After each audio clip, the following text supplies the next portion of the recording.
Alors, bonjour à tous. On va commencer la deuxième session de programme Startup.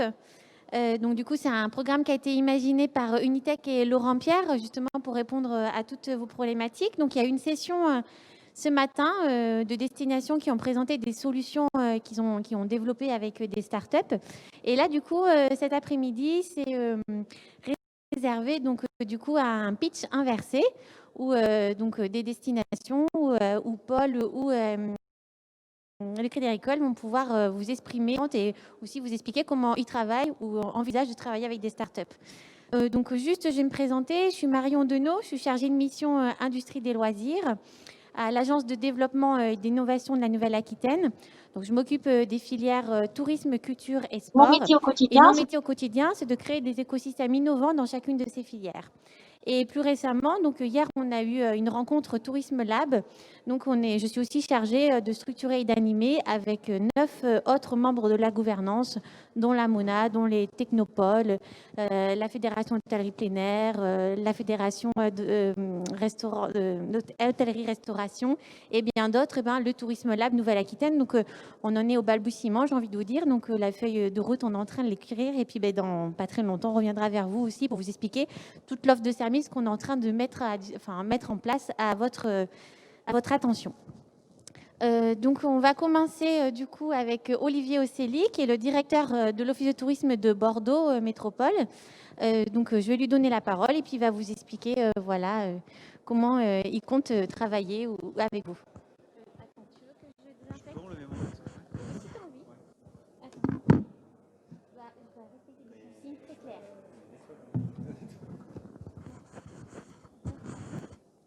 Merci. Eh bien, bonjour à tous et à toutes. Un grand merci d'être présent sur cette session. Je vais essayer de vous éclairer sur les relations que vous pouvez avoir avec un office de tourisme de métropole. Puisque donc, je m'appelle Olivier Ochelli, j'ai dirigé, j'étais à la direction du marketing et de la communication les 11 dernières années pour Only Lyon Tourisme donc, à Lyon.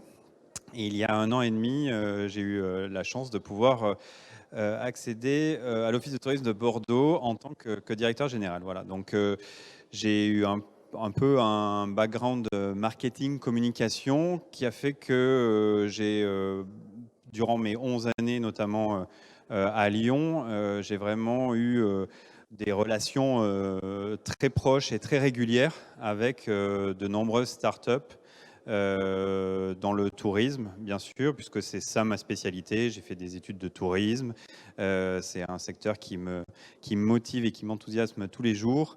Et j'ai eu la chance donc de travailler dans différents offices de tourisme à Paris aussi avant. Voilà. Donc un peu spécialisé sur le marketing territorial, le digital, le marketing territorial, puisqu'on a pas mal défriché à Lyon, territorial avec la marque Only Lyon, et puis le digital, bien sûr, parce qu'il y a eu toute cette révolution digitale des 15 dernières années.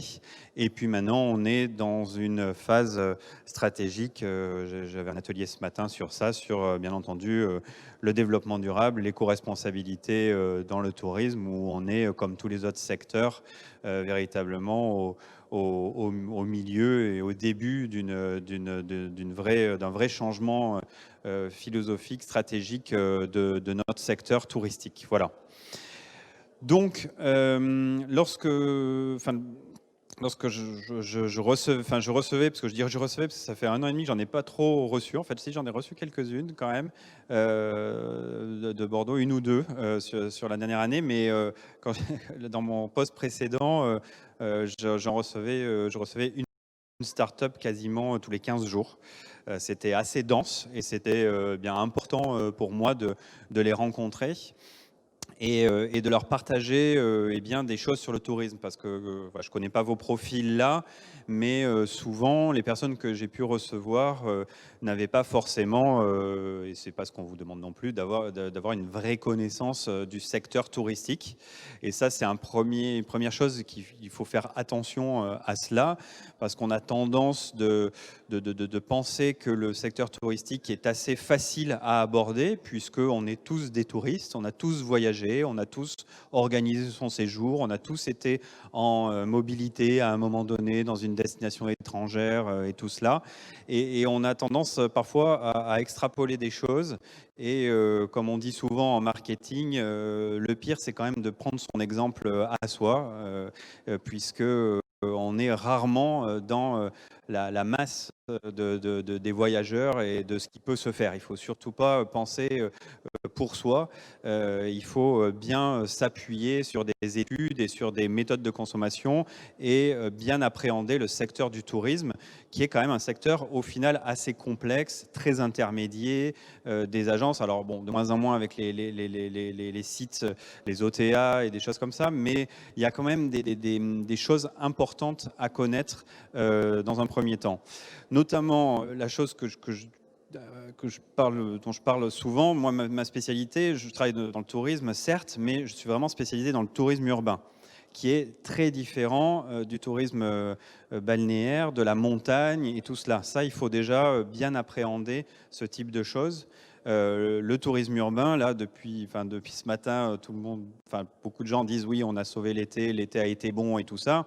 Bon, sur le tourisme urbain, l'été, c'est important, mais ce n'est pas du tout la saison touristique. La saison touristique sur du tourisme urbain, c'est de mars à novembre, avec des flux très forts sur ces mois de mars à novembre, avec 75% de taux d'occupation au minimum sur tous ces mois-là, voire même des pics à 80% pour Bordeaux sur certains mois. Donc vous ne pouvez pas appréhender une destination de tourisme urbain comme vous appréhendez une station de ski ou une station balnéaire.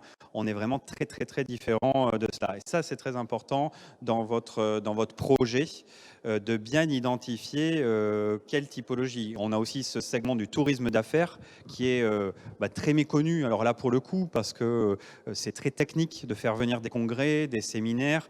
C'est des choses qui, comme bon, on a cette expérience-là, on est dans un congrès, mais il y a plein d'autres congrès qui se passent, des salons aussi. Les salons aussi, c'est quelque chose de très technique derrière. Enfin, il y a une vraie technicité. Donc, et ça, on le voit moins, mais pourtant, c'est 50% des flux d'une destination de tourisme urbain. On pourrait croire que c'est juste les week-ends, les gens qui viennent visiter Bordeaux et tout cela.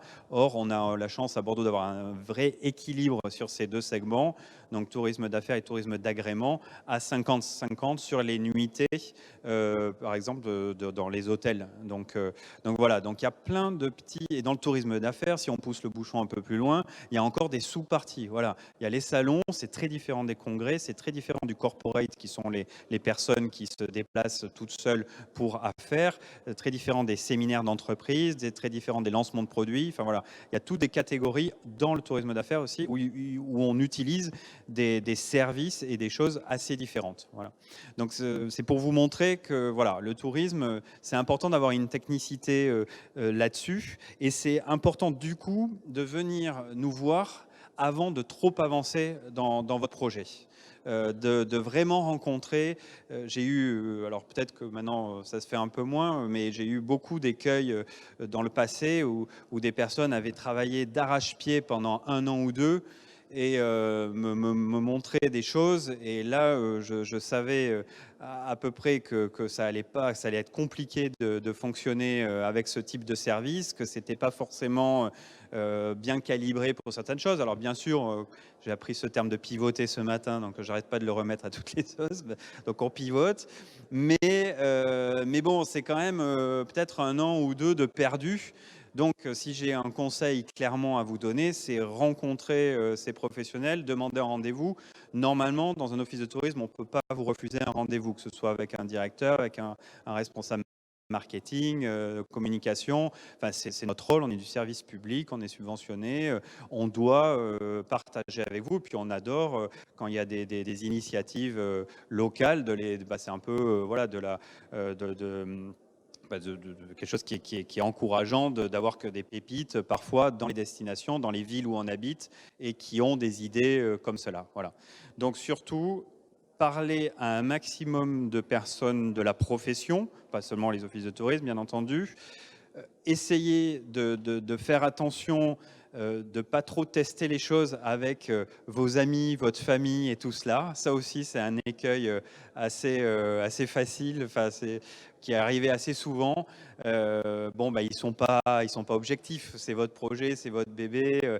Ils vont vous dire c'est super, c'est génial. Mais derrière, il y a toute la phase de c'est là où il faut faire attention, notamment sur les applications. Alors, je ne sais pas s'il y en a beaucoup qui sont sur des applications, mais il y a eu toute une phase à un moment donné d'application avec cette volonté c'est sûr qu'il y a des applications qui ont fait des millions, voire des milliards, mais c'est pas évident. Et l'application, la chose de l'application qui est très importante à avoir en tête, c'est que si vous mettez un téléphone avec l'application ouverte dans la main de quelqu'un en lui disant vas-y, essaye, teste dans la ville, vas-y, balade-toi et tu vas voir, il va y avoir des effets waouh, il va dire c'est génial, il va dire waouh, ça c'est vraiment top. Donc vous allez vous dire c'est génial, c'est top, je tiens le bon bout. Et là, en fait, il manque tout un pan qui est hyper complexe sur les applications. C'est comment émerger en fait véritablement de toute cette nuée d'applications et surtout est-ce que c'est véritablement une tendance? Là vous avez mis l'appli dans les mains de quelqu'un, donc vous l'avez entre guillemets un peu obligé à se balader dans la ville avec l'outil et tout cela, mais en fait on se rend compte maintenant, on a pas mal de recul sur les applications, il y a énormément de personnes qui se sont lancées sur ce registre là d'applications en situation dans les villes. En fait, depuis plusieurs années, les ET qui sont organisés par des personnes qui mettent en avant l'humain, qui, même si on a beaucoup travaillé le digital, la relation avec l'humain est hyper importante. Et on se rend compte que les personnes dans les villes, les guides papier sont encore plutôt plébiscités, que c'est quand même pas évident de se balader avec son smartphone à la main dans la ville et du coup que c'est pas tant plébiscité que ça au final ce type d'application. Donc voilà, donc il faut vraiment faire attention maintenant on a assez de recul sur toute cette technologie pour pouvoir faire une véritable étude de marché et de l'observation sur comment voyagent les personnes, qu'est-ce qu'ils ont l'habitude de faire. Et aujourd'hui, le smartphone fait partie intégrante de la vie, il est utilisé pour beaucoup de choses, il n'est pas utilisé pour d'autres choses que l'on pensait peut-être très utiles pour l'avenir. Voilà. Ça, c'est le focus que je voulais faire sur les applications. De manière générale, le service qui doit être rendu, il doit être clair et précis. Bon, ça, j'imagine que vous le savez. Ça doit être. J'ai jamais participé. J'enfonce certainement des portes ouvertes parce que j'ai jamais participé à des coachings que vous pouvez avoir et tout ça. Mais en tout cas, nous, c'est ce qu'on attend. Alors, je sais que vous êtes habitué à faire des pitchs très rapides pour expliquer votre. Et ça, c'est un très bon exercice parce que le client final, forcément, il faut l'interpeller tout de suite pour qu'il ait envie d'utiliser votre service. Après, il y a les différentes typologies alors, je ne sais pas où est-ce que ça en est. J'avoue que je n'ai pas lu récemment des articles sur les typologies d'applications. Ça m'intéresserait. Enfin, n'hésitez pas après à poser des questions parce qu'à un moment donné, le gaming était aussi très présent. Bon, le gaming, ça correspond à une niche aussi de visiteurs. Les bornes interactives aussi, ça a été à un moment donné un peu la mode et on se rend compte que les gens n'ont pas envie de naviguer sur des bornes tout seuls. Ça peut être un appui avec quelqu'un à côté, mais il faut qu'il y ait de l'interaction humaine quand même. Donc c'est là où il faut faire attention avec le tout digital. Tout ce qui est QR code, tout cela, aujourd'hui, il y a la première, grosso modo, le QR code a été annoncé pendant des années comme quelque chose de très innovant, puisqu'on se balade.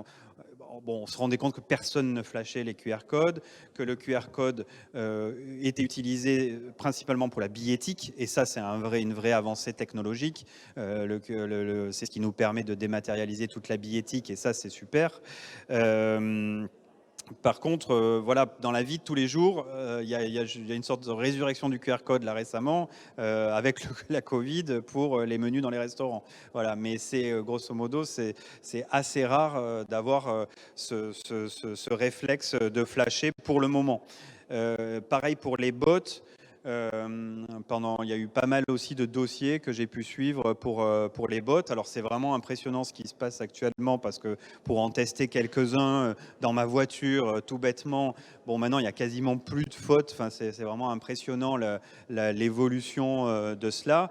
Mais il y a quand même encore des freins des personnes à parler à des objets connectés. Enfin, voilà, on a l'impression que ça décolle pas encore. Donc c'est des choses où il faut faire attention de ne pas aller trop vite sur certaines habitudes qui ne sont pas encore prises. Voilà. Donc un service clair et précis. Pour vous donner un titre d'exemple, j'ai accompagné notamment deux startups qui ont bien fonctionné sur les dernières années. Une, c'était Hypocket Wi-Fi, qui était le début de ces bornes Wi-Fi que l'on a dans la poche, que l'on recharge quand on va à l'étranger. Et ça a été une société qui a importé ça pour la première fois en France et qui a bien fonctionné. Donc c'est quelque chose, c'était pas une innovation qu'elle a faite elle-même, mais en tout cas, elle a importé en France et on l'a bien aidé là-dessus et ça a bien fonctionné. Et l'autre, c'est Sweetly, qui est un tiers de confiance, qui a gagné des trophées il y a 4-5 ans aux ET, qui est un tiers de confiance pour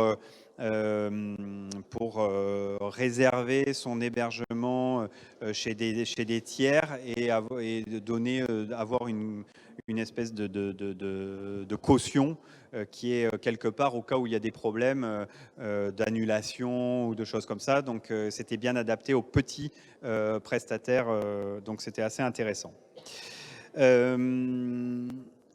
Une chose importante, alors je ne sais pas si vous êtes plus dans le B2C ou B2B, mais j'ai l'impression aujourd'hui qu'il y a plus de débouchés dans le B2B qu'aller toucher le grand public dans le tourisme. C'est quand même assez compliqué. Il y a des gros mastodontes qui se battent là-dessus. Bon, ça peut toujours bien arriver, mais aujourd'hui, avec le recul, je me dis que le B2B, il y a une vraie, et notamment, alors c'est la grande, du coup j'ai lu pas mal d'articles sur les startups à impact, donc c'est après pivoter à impact, je pense que c'est le mot du moment aussi. Et c'est vrai que clairement, je vous le disais, voilà, notre nouvelle stratégie pour Bordeaux et pour plein d'autres destinations, c'est ce virage éco-responsable. Et on a besoin d'emmener, c'est pas seulement l'office de tourisme, c'est toute la filière du tourisme. Et ils sont nombreux. À Bordeaux, on a 630 adhérents, que ce soit des hôteliers, des restaurateurs, plein de personnes qui ont besoin d'être accompagnés dans ce virage de transition éco-responsable.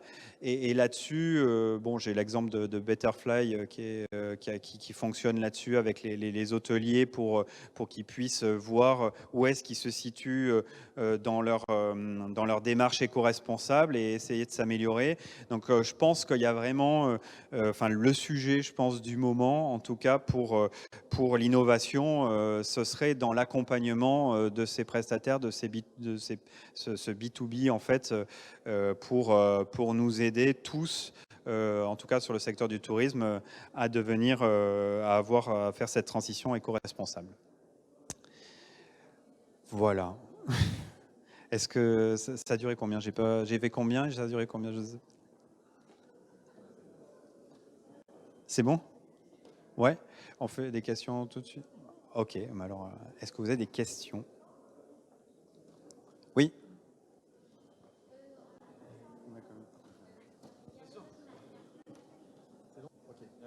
Oui, c'est ça. J'ai compris que un des besoins, c'était sur le secteur de l'éco-responsable. Est-ce qu'il y en a d'autres? Est-ce qu'il y a d'autres Non. C'est un tel sujet qui nous anime actuellement.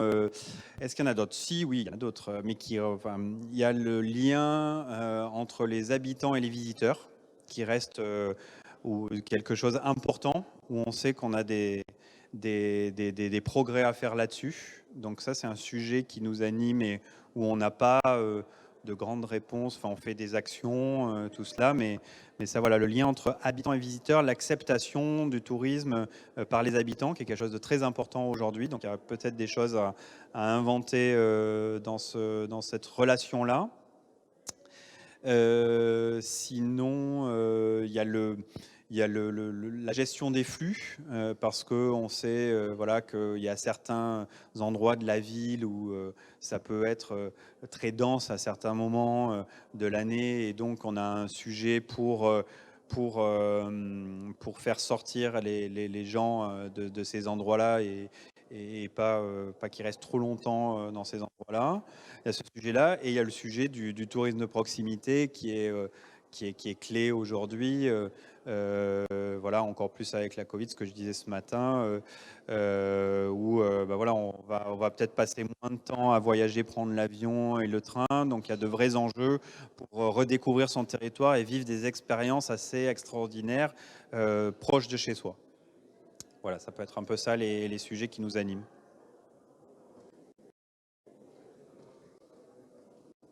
D'autres questions? Super. Bon, merci. Merci Olivier. Alors, si vous n'avez pas d'autres questions, on va donner la parole à Paul Arsenault, qui est vice-président innovation du Tourisme Lab à Montréal, qui est donc du coup, qui est, on va dire, confiné en ce moment au Québec, mais tout va bien pour lui. C'est juste qu'il n'a pas pu prendre son avion pour venir nous rejoindre, mais avec la technologie, c'est impeccable, il est avec nous. Tu vois bien la salle, Paul? Ah, mince, attends, on t'entend plus. Vas-y. Ton micro est éteint, non? Donc, la relation grand groupe start-up a évolué, il continue d'évoluer et devient plus mature. C'est-à-dire, ce que disait Olivier tout à l'heure, on l'a tous vécu, de quelqu'un qui arrive avec sa tablette en disant « Regarde, je vais te montrer ce que mon application fait ». On n'est plus à ce niveau basique et on a dépassé l'économie collaborative où qui louait sa perceuse ou qui faisait de l'économie locale en partageant l'escabeau. On est rendu très loin de ça. Donc, la maturité se traduit par les grands groupes, par une connaissance plus fine des besoins et des problématiques. Wintella, le directeur général, Martin Lessard, utilise un petit graphique, je vais vous mimer, c'est comme. L'innovation se trouve entre deux pôles. Le pôle de la recherche fondamentale, où on se pose la question, inventons un vaccin contre la COVID. On a une vague idée du résultat attendu, mais pour lesquels rien n'est assuré. On est d'accord. Et on le fait pour le bien de l'humanité, ça se termine là. De l'autre côté, à l'autre extrême du pôle, on va retrouver le marché public, ce qu'on appelle ici, nous, l'appel d'offres. C'est-à-dire que l'entreprise qui a besoin de logiciels pour faire sa comptabilité sait très bien quel est son besoin, sait très bien quelle solution répondra à ses besoins, et entre les deux, c'est d'acheter sur Amazon ou de faire un appel d'offres à marché public, etc. On va retrouver. L'innovation, globalement, mais l'innovation en tourisme, on la retrouve entre les deux. C'est-à-dire que les grands groupes ont acquis la sagesse de savoir quels étaient leurs enjeux, quels étaient ce qu'on appelle dans le langage startup pain points, donc les points de douleur dans le processus, le cycle du voyageur ou dans leur propre organisation. Ils ont la sagesse de savoir, voici le problème, mais j'aurai pour vous, j'aurai pour les startups, donc une série de demandes en disant, pouvez-vous résoudre cette problématique-là ou cet enjeu? Donc ça, l'air de rien, c'est un pas de géant dans la bonne direction. Dans cette maturation aussi, des incubateurs, dont le nouveau que dirigera Marion, d'ailleurs, je suis tellement heureux de la retrouver, Marion, et surtout que ça va nous inviter à éventuellement nous voir pour le vrai, là, physiquement, à une époque où les gens avaient le droit de se toucher, professionnellement, on s'entend. Et donc, ça aussi, les incubateurs ont découvert que le premier rôle était essentiellement de servir de trait d'union ou de catalyseur ou de goulot d'étranglement, essentiellement, pour faire en sorte que les grandes entreprises, les grands groupes du tourisme cessent d'être dérangés à 30 minutes par une start-up qui est convaincue de sauver Air France. Et donc, c'est un processus dans lequel donc l'incubateur, le Welcome City Lab, l'Open Tourism Lab de Nîmes, ben finalement, on identifiait des besoins, on aidait le processus à identifier les besoins, on faisait un appel à candidature, on sélectionnait un certain nombre d'entreprises. Nous, à Montréal, on était chanceux, on a eu des 120, 130, 140 candidatures, et donc on en retenait 12, 14, 15 qui répondaient. On les accompagnait pendant un an à s'adapter au marché, essentiellement. Ce modèle-là, à mon avis, est en train de s'épuiser. Il a ses limites. C'est-à-dire que tellement de structures désormais d'accompagnement à l'entrepreneuriat, au développement, il y a une surenchère de création d'incubateurs de toutes sortes. Enfin, ici, nous, à Montréal, on a réussi à faire ce qu'on appelle des gardes partagées. Donc, on aura des entreprises qui vont être incubées chez nous et dans 2 ou 3 autres incubateurs qui chacun commence à avoir des spécialités. Je sens, du côté des incubateurs touristiques francophones avec lesquels nous participons et auprès desquels vous pouvez être appelés à être invités et tout, un changement de vocabulaire également. Donc, on n'est plus dans une logique d'incubation pure, mais davantage dans un vocabulaire qui ressemble à des plateformes d'innovation. Donc, des plateformes qui, oui, accompagneront des entrepreneurs dans le tourisme qui ont des solutions innovantes. Et je pense qu'on va voir disparaître le thème Startup. Le thème Startup est un effet de mode, mais il induisait trop, à mon avis, trop de problématiques et trop de fausses attentes. La première étant l'espèce de starification des startups. Donc, d'imaginer que je suis l'homme dans 3 ans, comme je serai une licorne, je serai milliardaire et je vais vendre à des Américains. Ça n'existe pas, je ne l'ai pas vu en tourisme. Les plus... celles qui ont le mieux réussi, gagnent honorablement leur vie et font ce qu'ils voulaient faire au début, améliorer l'industrie touristique et ses filières, mais j'ai aucun ami milliardaire, à tout le moins, ou de connaissance. Donc, c'est un premier vocabulaire qui a changé. La deuxième, c'est que ce n'est pas suffisant si on veut voir l'innovation arriver, s'exprimer, se développer dans le tourisme. Ce n'est pas suffisant de dire qu'on suit 15 entreprises innovantes pendant une année. Donc, on commence à avoir de plus en plus d'approches territoriales, ce qu'on voit ici sur la Nouvelle-Aquitaine, l'initiative de dire c'est chouette les grands groupes, tant mieux Air France, KLM, tant mieux SNCF, etc. Mais la réalité des besoins en innovation se retrouve davantage dans des filières, se retrouve davantage dans des collectifs de petites entreprises sur un territoire et se retrouve davantage aussi à l'échelle des destinations. Et donc, les grands groupes ne sont pas les bons intermédiaires pour accueillir et faire grandir. Enfin, ils ne sont pas les bons intermédiaires, ne peuvent pas être les seuls et ne peuvent pas prétendre à répondre à tous ces besoins-là. Donc, on va retrouver de nouvelles approches d'accompagnement. Je vais vous donner un exemple ici à Montréal où on est en train de travailler, c'est-à-dire que post-COVID, on est en train de proposer le MTLab, d'intervenir auprès de 5 filières, par exemple le ski, sur un horizon de 2 ans, pour identifier un certain nombre d'enjeux de transformation des secteurs, des filières, sur des territoires bien définis, des destinations sur lesquelles on a des structures qui vont participer, pour lesquelles des sages neutres imagineront donc l'avenir. On ne peut pas demander aux entreprises de découvrir ou d'imaginer ce que sera l'avenir du ski dans 3 ou 5 ans au Québec.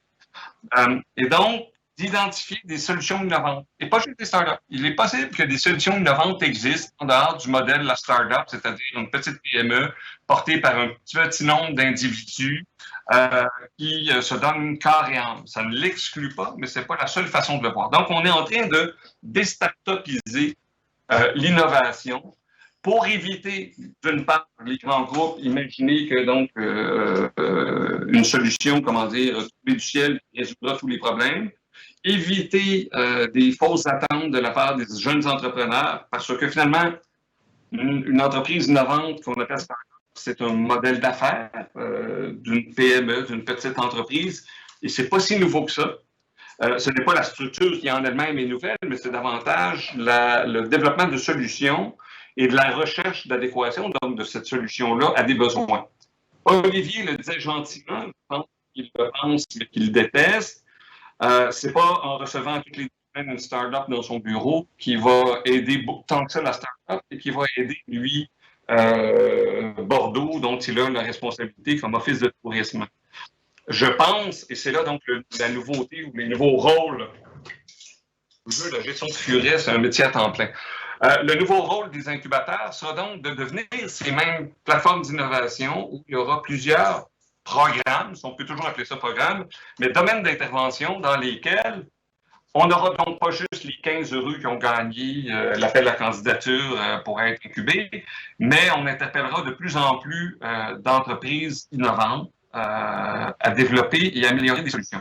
L'idée du modèle que je présentais ici à Montréal, ça va être d'accompagner donc ces entreprises-là, non pas dans un marché public, mais dans le test de leurs solutions dans une filière et une destination bien précise. Ce faisant, je pense que ça sera aussi utile, sinon plus utile à certains égards, que le processus d'incubation dans un local au centre-ville de Montréal, tel qu'on l'a connu pour les 3 premières promotions qu'on a eues, la 4e étant bien sûr virtuelle. Donc, vous comprenez un peu, je pense qu'il y a un nouveau vocabulaire qu'on doit inventer, et le vocabulaire, on avait emprunté beaucoup ce vocabulaire-là, start-up et autres, comment dire, vous connaissez ces émissions-là, Dans l'œil du dragon, Dragon's Den, où on a encore une fois glorifié. Il y a 4 investisseurs, et là, quelqu'un fait un pitch pendant 10 minutes, et là, les investisseurs disent, nous mettons 1 million d'euros, bravo, etc. Mais la réalité, on sait qu'après l'émission, il y a des avocats et que rien de tout ça ne se réalise. Donc, cette maturation-là nécessaire fait en sorte que je pense que les incubateurs qui deviendront des plateformes d'innovation auront un rôle beaucoup plus large, à la fois de mieux vous connaître. Ici, on appelle ça le catalogue des solutions innovantes. Le MTLab, on en a 140, 150.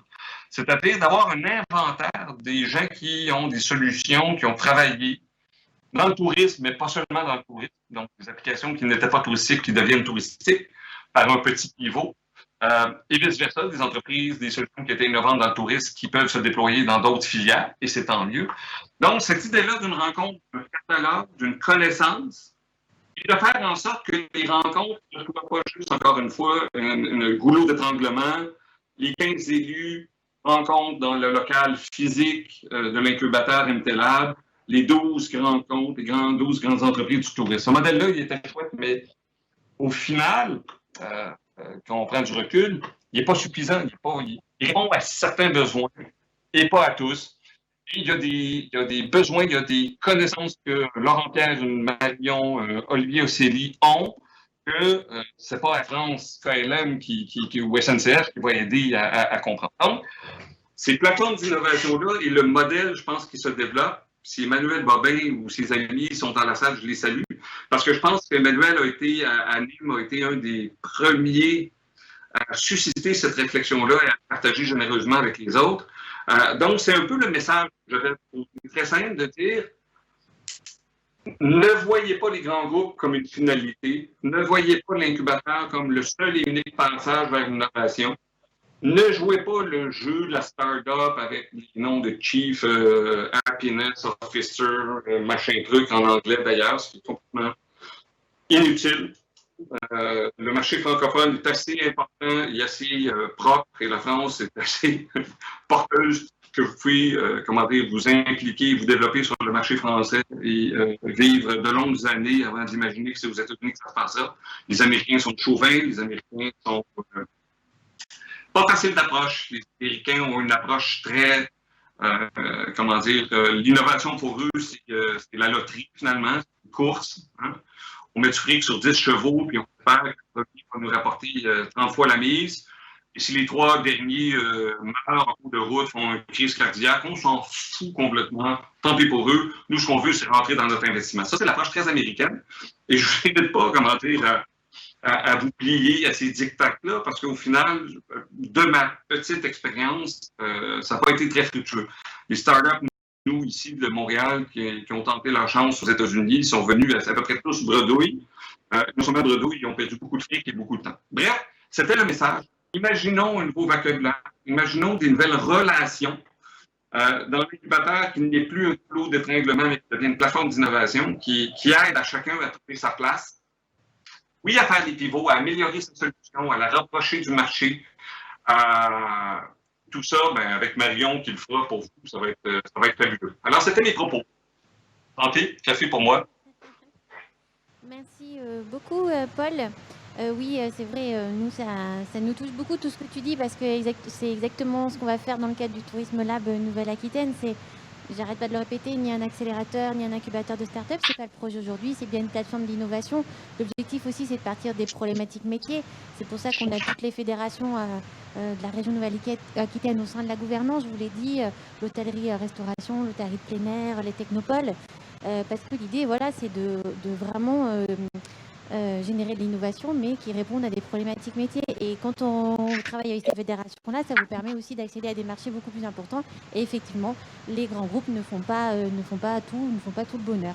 Donc, je suis ravie, Paul. On n'a pas encore eu l'occasion d'échanger ensemble, mais du coup, voilà, c'est une nouvelle aventure aussi pour la région en termes de tourisme. Donc, on a encore tout à écrire. Donc, on aura certainement des collaborations aussi avec Montréal. Donc, un grand plaisir. Et puis, merci à toi. Est-ce que vous avez des questions à poser à Paul? Non, tu as été hyper clair, en fait. Merci. Bon, on te remercie. Si tu veux écouter Claire, tu peux rester avec nous. Sinon, on te libère. C'est comme tu veux. Le problème, il faudrait rester... tourner le parce que j'entends très mal. Oui, je vais tourner. Si tu veux rester avec nous, tu peux. Ou sinon, oui, là, je l'entends. Ok. Alors, du coup, on va accueillir Claire Saffort, qui est donc responsable tourisme au Crédit Agricole de Nouvelle-Aquitaine. Et donc, elle va vous expliquer. Hop, je vais nettoyer le micro. Et par contre, du coup, je lui interdis d'enlever son masque. Désolée. Parfait. Merci beaucoup. Est-ce que vous m'entendez ? Bon, bonjour à tous, je suis ravie d'être avec vous. Je m'appelle Claire Saffort et je m'occupe de la filière tourisme au Crédit Agricole. Alors, Aquitaine, pas Nouvelle-Aquitaine.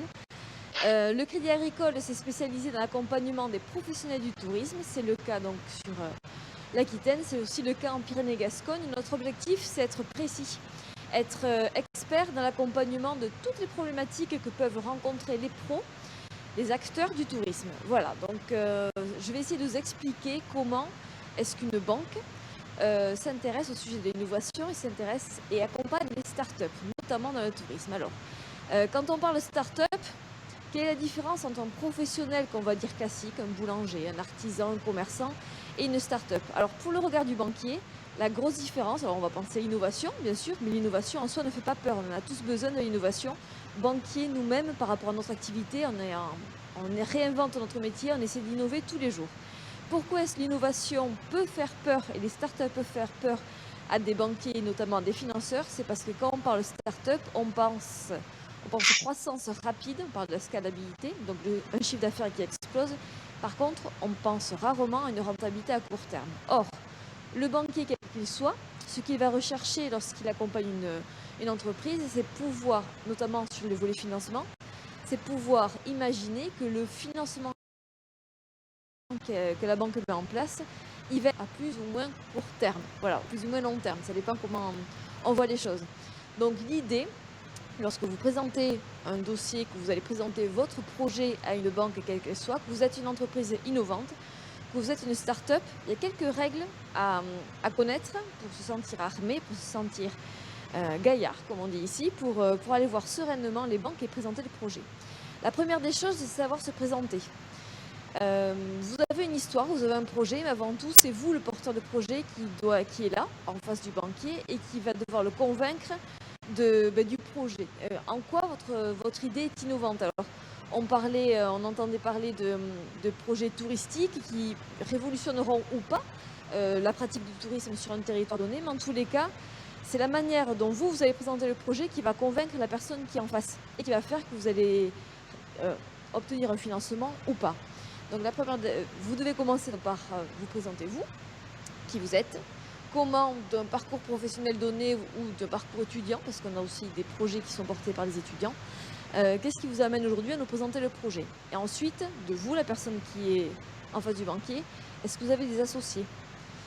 Et ce qui est hyper important, alors c'est vrai pour les startups, mais c'est vrai pour le monde de l'entrepreneuriat en général, les associés qui se dessinent et qui sont face à nous pour porter un projet, comment est-ce que vous vous entendez déjà aujourd'hui? Comment est-ce que vous êtes connus? Est-ce que c'est juste parce qu'il y a un jeu d'intérêt pour un apport de capitaux dans l'affaire, ou est-ce que c'est parce que vous avez déjà travaillé ensemble, vous vous connaissez, vous avez des règles du jeu déjà établies, donc ce volet humain est hyper important. C'est vrai dans les startups, mais c'est vrai vraiment dans le monde de l'entrepreneuriat en général. On parle de risque associé quand on est banquier, c'est-à-dire qu'un projet peut avoir les plus belles perspectives du monde, le côté humain va souvent l'emporter. Donc il y a le côté humain, c'est-à-dire des aléas dans la vie quotidienne, mais l'entente entre les associés, c'est primordial. Donc il faut que vous sachiez expliquer à celui que vous avez en face que vous vous connaissez. Si vous ne connaissez pas, vous avez établi des règles du jeu très claires pour savoir comment vous allez fonctionner. Ça paraît hors sujet quand on en parle comme ça, sauf que dans la vie d'entreprise, nous, c'est l'expérience qui nous montre que c'est ça qui va faire au final qu'un projet prometteur va marcher ou pas. Donc le côté humain est très important. Sachez vous présenter et sachez présenter l'équipe et les interactions que vous prévoyez entre les différents intervenants. Voilà. Ensuite, on va parler du projet en lui-même. Si on parle de start-up, ça sous-entend souvent innovation. Alors innovation, on pense à des innovations techno, mais il n'y a pas que ça. Ça peut être aussi des innovations d'usage. Le tout, c'est que vous sachiez expliquer simplement, à partir du principe que le banquier que vous avez en face est neuneux. Voilà, vous partez de ce principe-là et vous expliquez votre projet pour les nuls. En résumé, c'est ce qu'il faut retenir.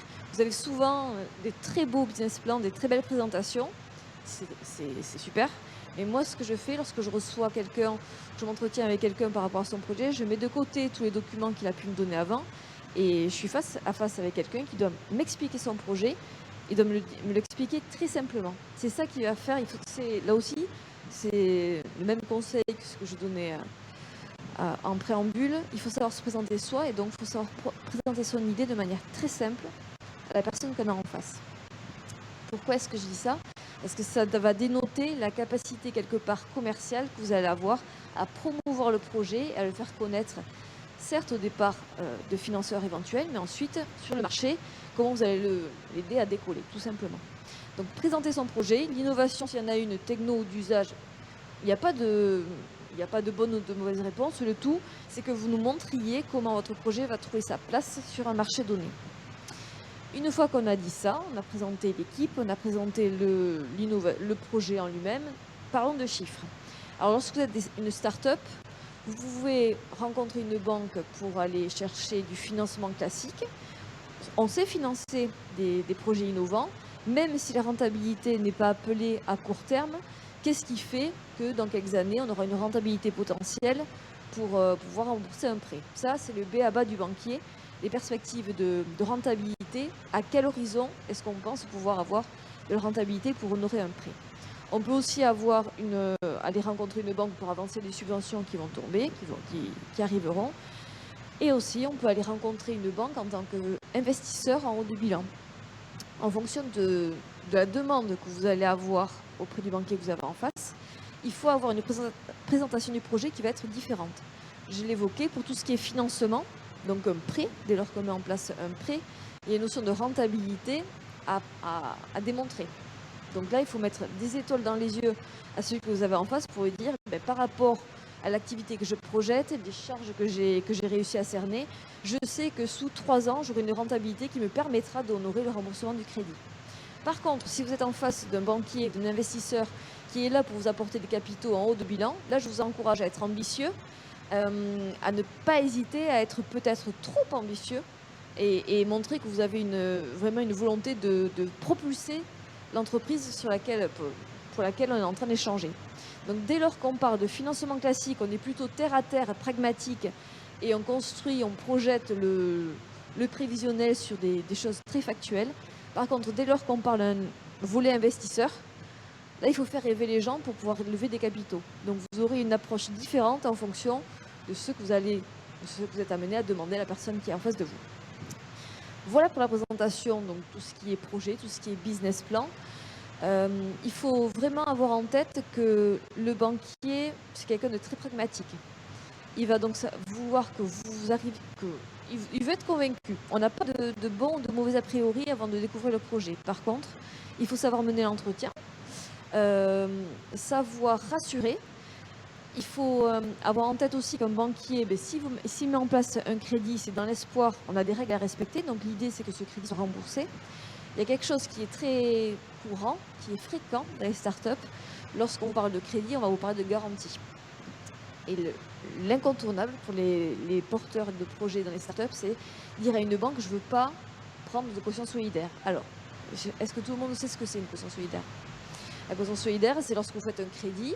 Souvent, vous êtes en SAS ou en SARL, beaucoup en SAS sur les startups. Et donc, la banque va mettre en place un financement pour lequel elle va prendre une garantie qui est liée au financement qu'elle est en train de mettre en place. Ça, c'est le classique, c'est ce qui se passe de plus en plus souvent maintenant. Par contre, beaucoup de banques vont chercher en plus de la garantie qui est soit un organisme de style BPI qui va venir se porter garant pour vous sur le financement. Les banques vont demander une caution solidaire pour sécuriser encore plus ce projet. Il ne faut pas avoir peur. Alors le conseil que je vous donne, c'est pas dire d'entrée alors que vous ne savez pas si votre projet on va le suivre ou pas, qu'on n'a pas forcément échangé sur ou instruit ou étudié vraiment le projet. D'entrée dire moi ma caution solidaire je ne voudrais pas la mettre, c'est hors de question. Vous vous tirez un peu une balle dans le pied. Vous êtes là pour donner confiance, pour montrer à celui que vous avez en face qu'il faut croire au projet et croyez en moi, mon projet, venez et financez-le. Si vous commencez à lui dire moi-même je ne veux pas mettre ma caution solidaire sur le projet parce que je sais qu'il y a des risques, mais ça n'inspire pas plus confiance que ça. Une fois qu'on a étudié le projet, on affine les regards et dans la négociation, on pourra dire éventuellement à la caution solidaire, je veux la limiter, voire je ne veux pas la porter. Ça peut s'entendre, mais de but en blanc sur un premier entretien, je vous déconseille fortement d'attaquer bille en tête en disant la caution, moi vivant, jamais. Voilà. Ensuite, pour tout ce qui concerne les startups et de manière générale, pour l'entrepreneuriat, on conseille à un chef d'entreprise d'avancer accompagné. Alors, on l'a vu, dans le tourisme notamment, il y a de l'expertise à aller chercher auprès des offices de tourisme. Dans l'innovation, il y a de l'expertise à aller chercher au niveau de la région, au niveau de la banque publique et d'investissement. Donc l'idée, c'est s'inscrire dans un écosystème. Pour porter un dossier, pour porter un projet innovant, ce qui est certain, c'est qu'on maximise les chances d'arriver et de convaincre dès lors qu'on est accompagné, épaulé, coaché quelque part, pour apporter les bonnes réponses et puis pour creuser, pour chahuter le projet, le faire progresser. Donc ça, c'est quelque chose qu'il faut savoir mettre en avant.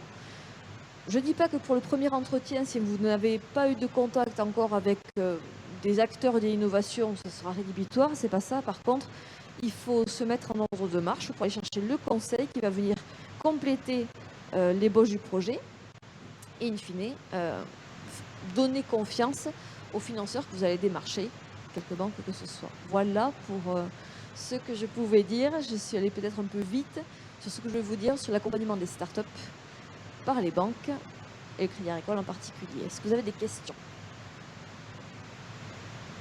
Non.